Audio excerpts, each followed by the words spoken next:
Married is scary menurut aku tuh fakta. Surganya wanita itu suaminya gitu Iya, kan. suaminya. Tapi suami yang kayak gimana yang akan menjadi surganya kita gitu.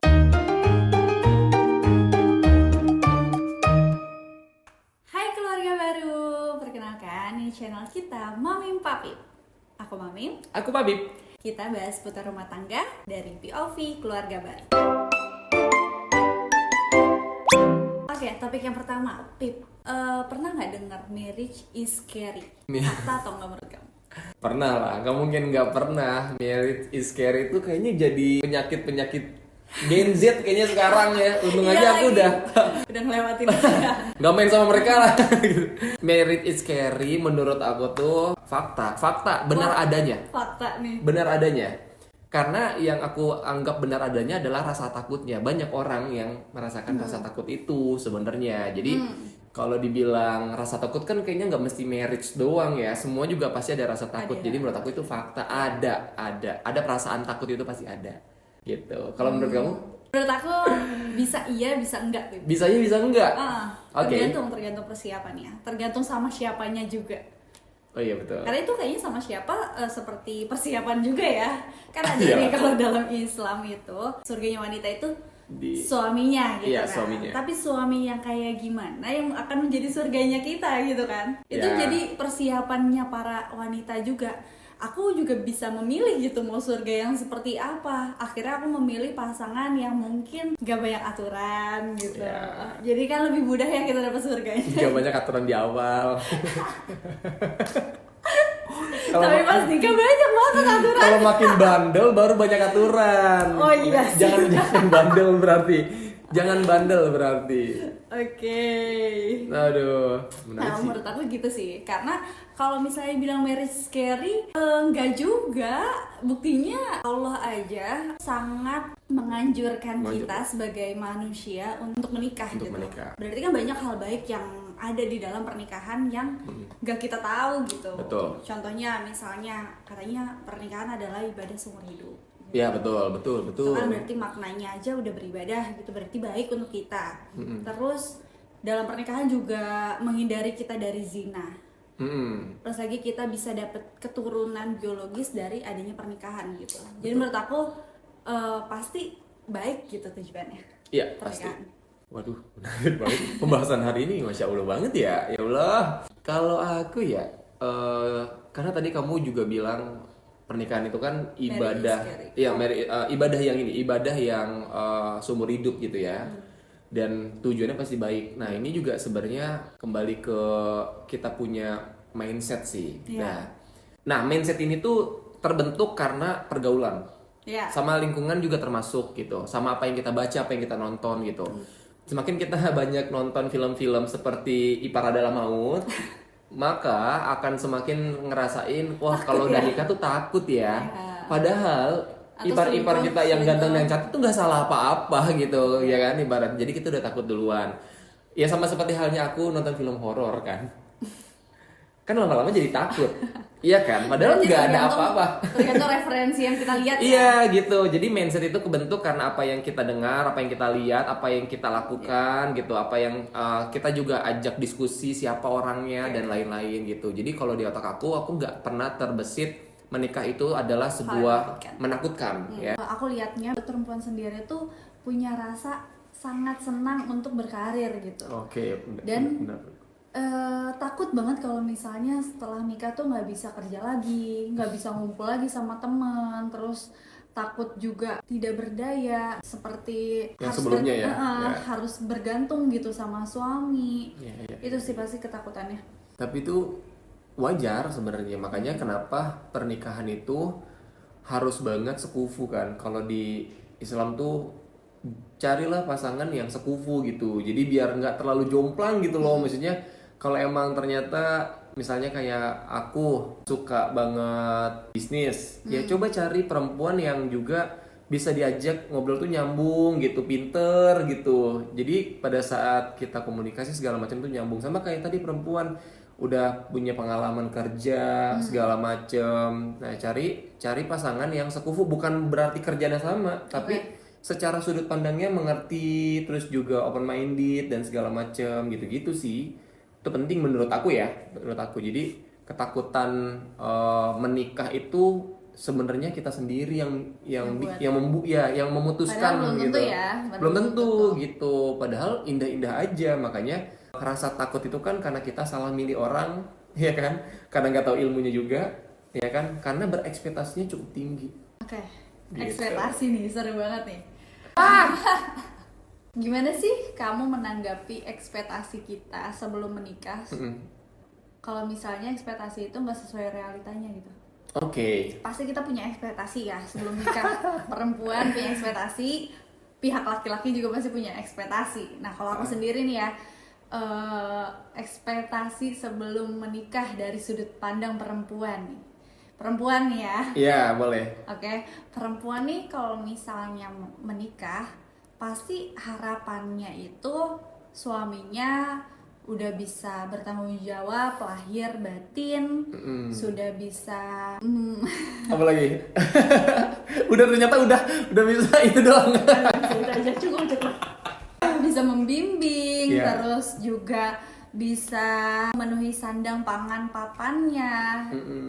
Itu sih kayak perempuan tuh capek sebenarnya jadi independent woman. Kalau bisa dinafkahi kayak aku bang gitu kan. Tapi itu kan ada ekspektasi sendiri gitu ketika menikah. Bahkan bukan cuma dari perempuannya, kadang dari keluarga perempuan tuh punya ekspektasi gitu. Iya. Kayak banyak loh, banyak banget ini case ibu-ibu yang kayak bilang sama anaknya, "Nak, kamu cari cowok yang mapan, cari cowok yang kaya biar ibu ikut sama kamu." Bahkan sampai keluarganya tuh ingin numpang hidup gitu. Oke. Menarik sih. Kalau itu ya, ekspektasi itu ekspektasi perempuan ya. ya. Itu dan itu banyak yang berekspektasi itu. Maksudnya Kalau perempuan tuh laki-laki sendiri gimana ekspektasinya sebelum nikah? pasti nih ekspektasinya laki-laki adalah hidupnya jadi tidak repot lagi.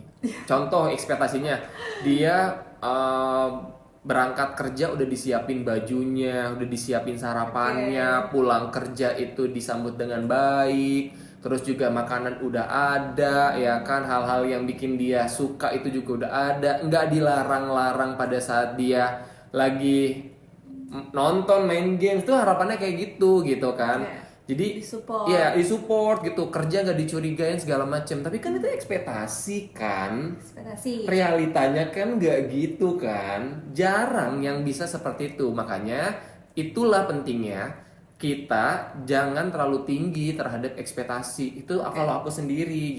Jadi pada saat karena gini, kita sebelum nikah tuh egonya tuh tinggi banget. Benar. Ini aku aja nih cowok, pasti nikah ya, makanan udah pasti ada gitu ya ibaratnya, udah pasti pulang disambut dengan ceria dan segala macam disupport dan segala macam. Nah Ternyata hidup sama manusia biasa ya. iya ternyata ya kita yang hidup gak sempurna. iya dan maksudnya bisa berubah setiap waktu gitu ya kan. Ada capek, ada dia lagi bahagia, itu ekspektasi kita muncul gitu ya. Jadi saran kalau aku sendiri ya menanggapinya ya boleh nggak kita punya ekspektasi? boleh banget, boleh banget. Cuman yang paling pentingnya adalah Jangan berekspektasi. bukan diobrolin, Itu diobrolin dia. sebelum nikah tuh diobrolin. Iya. Nah buat aku sendiri harapannya jadinya bukan hanya ekspektasi tapi jadi harapan. Karena kalau ekspektasi kan ada di kepala kita doang. Iya. Kalau harapan tuh kita udah sempet sampaikan sama pasangan kita gitu. Iya, ini contoh aja misalnya kayak aku nanya sama Vina gitu ya, kayak Mim, ini sebelum nikah ya, jadi nggak mungkin manggilnya Mim ya. Waktu pas pacaran ya nanya, kamu tuh sebenarnya butuh sosok suami yang seperti apa sih? Ya. Gitu. Jadi aku tahu antara mundur sama maju gitu. Gitu, ngerti gak sih? Jadi kayak karena Vina pun juga tipe orang yang nanya gitu, mau punya istri yang seperti apa sih harapannya. Nah itu juga jadinya tahu kapasitas diri sendiri tuh kayak gimana ya. Sesuai gak ya? Gitu. Nah kalau aku sendiri pada saat Vina minta sesuatu gitu ya, aku mikirnya kayaknya ini peluang untuk gue bertumbuh. Nah itu kembali ke mindsetnya. Kebayang gak sih permintaan pasangan kita? Karena kan itu bisa jadi acuan ya. Iya, aku pengen banget istrinya dia gitu. Pasti kan dia punya permintaan yang kayak, aduh kenapa dia mintanya gitu ya. Tapi satu sisi gue pengen lagi nikah sama dia gitu kan. Nah itu yang dibenerin adalah mindsetnya gitu. Jadi challenge ya. Iya, oh ini challenge nih. Kalau misalnya gue berhasil, maka gue bertumbuh. Contoh misalnya, pengen keluar negeri, gue nggak pernah keluar negeri sama sekali, gitu kan. Tipe orang yang kayaknya jalan-jalan kayak ya udah nggak terlalu yang gimana-gimana gitu. Tapi pada saat dapet permintaan itu, gue sendiri memandangnya kayaknya nggak salah juga keluar negeri. Coba walaupun mungkin terkabulnya pas udah 1 tahun pernikahan atau 2 tahun pernikahan, setidaknya kita akses terhadap itu dulu. Karena kan satu sisi aku pengen nikahnya sama kamu, kamu tuh orang yang pengen yang aku mau gitu loh. Jadi harus aku utamain gitu, harus aku usahain gitu.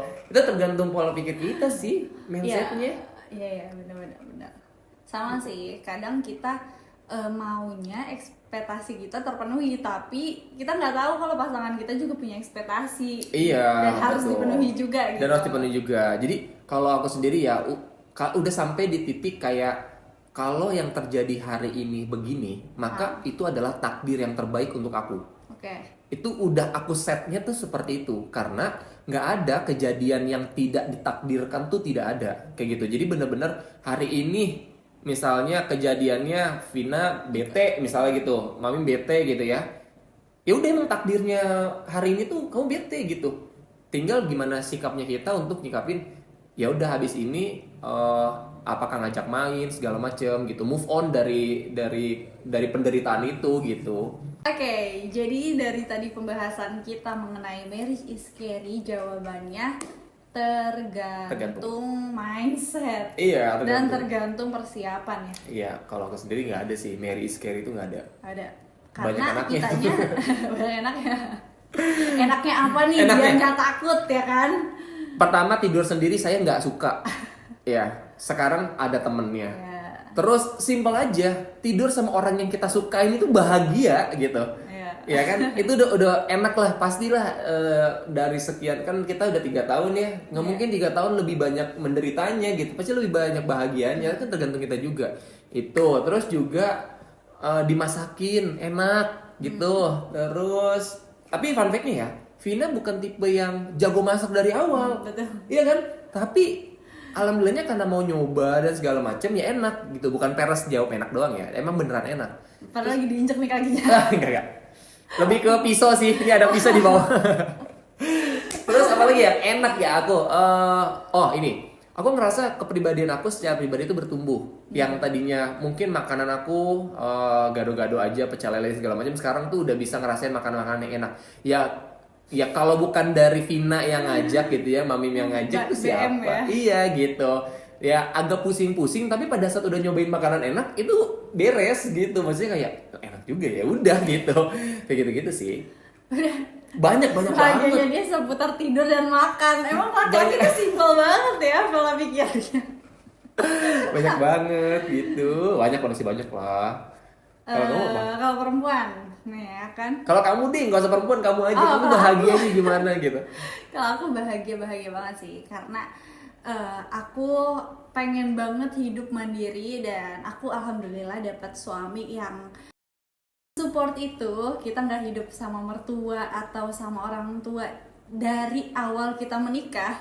Even itu awal kita menikah, di hari ini kita menikah, kita tuh belum tahu mau tinggal di mana. Iya. Jadi kita udah sewa kontrakan, tapi belum kita rapihin juga gitu. Jadi ya di hari pertama kita menikah kita nginep di hotel, hari kedua kita menikah kita nginep di hotel lagi. Sampai pada saking kita bingung mau tinggal di mana. Kita pernah nginep 1 bulan di apa namanya, co-living ya, co-living gitu. Saking kayak ya udah chill aja, yang penting kita berdua deh gitu.